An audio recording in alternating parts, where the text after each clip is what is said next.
Welcome back to another Leagues 4 video, and today we're going to be going over the most overrated and underrated regions in Trailblazer Reloaded. Now, I'm not going to say these should be an auto lock or an auto skip pick when it comes to your regions, but if you are on the edge with what regions you're picking, maybe this video will help you lock in your choice. But to kick things off with the most overrated region in Leagues 4, we have Zaya.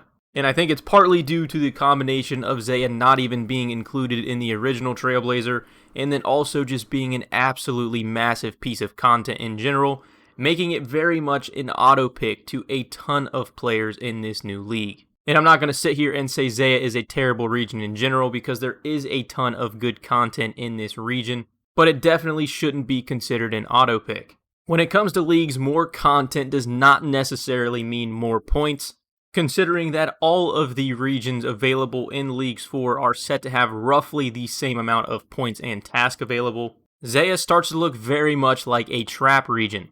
Yes, obviously it has Chambers of Xeric where you can get some of the best gear in the entire game, full Ancestral, Dragon Claws, a Kodai, Twisted Bow, although even with a drop rate buff, the Mega Rares are the hardest to get in the entire game out of all three of the raids.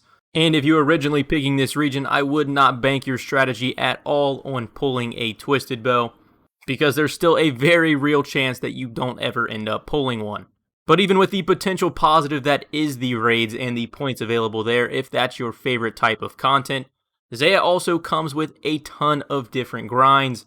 You have Winter Tot, Aerial Fishing, Farming Contracts, Tithe Farm, Arceus Books, the Dragon Warhammer grind, potential Volcanic Mine task, and then also the classic artifacts you're probably going to have to run in Piscarilius.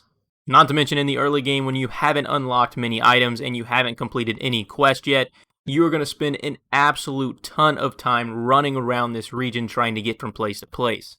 But with that said, if half the content I just listed off sounds more like fun to you than a grind, then maybe Zaya isn't overrated to you at all and it's the perfect region choice for you to have.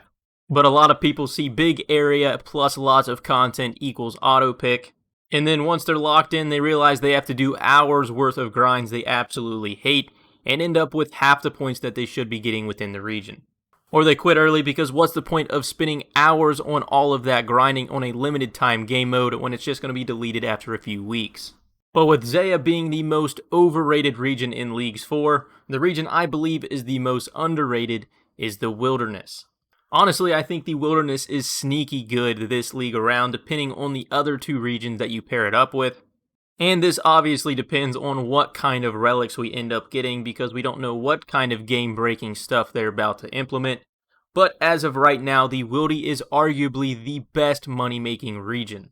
Now, we are all iron accounts, so cash isn't the most important thing in the game, but it is still incredibly useful and necessary to get. Regardless, that is entirely besides the point and not what I think makes the Wildy the most underrated region. The thing I think that makes the Wilderness the most underrated region is its tasks. And if we go ahead and pull up the task, the Wilderness is a straight PVMer's hub. And obviously these tasks are from Trailblazer 2, so considering the new additions of content, there are going to be quite a few changes. A majority of the content available in the Wildy is PVM, making like 80 to 90% of these tasks entirely centered around just killing bosses. Now, if you're a skiller at heart and that's what you want to do most of this league, I will go ahead and tell you right now, this region is definitely not for you. But if you're like me and the one thing you're looking forward to the most is just doing different bosses around the game with a bunch of broken combat mechanics, then that's why I think this region has definitely been overlooked. And obviously, PKing has always been a drawback of picking the Wilderness as a region, and I think there will be more PKers in general just now coming off a Deadman season, and there being a ton of different new PKing items to use at your disposal, one of which being the Void Waker, which you will already have to have unlocked the Wilderness to even have access to. But everybody had these same fears in the original Trailblazer, and it turned out to be completely pointless. There was a little bit of activity here and there, but overall it turned into pretty much a dead region that allowed you to do PVM and whatever else you wanted around the entire thing without much consequence.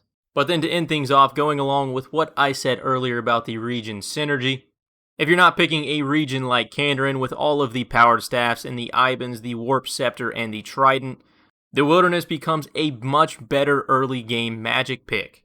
I wouldn't consider it a great region if you are going with the Magic Combat Relic, assuming we do have one. But without Kandarin, the new buffed Accursed Scepter is a very viable option, not to mention you do get the bonus of having the Majorina capes with it. And that's not even taking into account unlocking the other items like the Voidwaker and the Webweaver bow. The Voidwaker being arguably the best spec weapon in the entire game, both for PvP and PvM.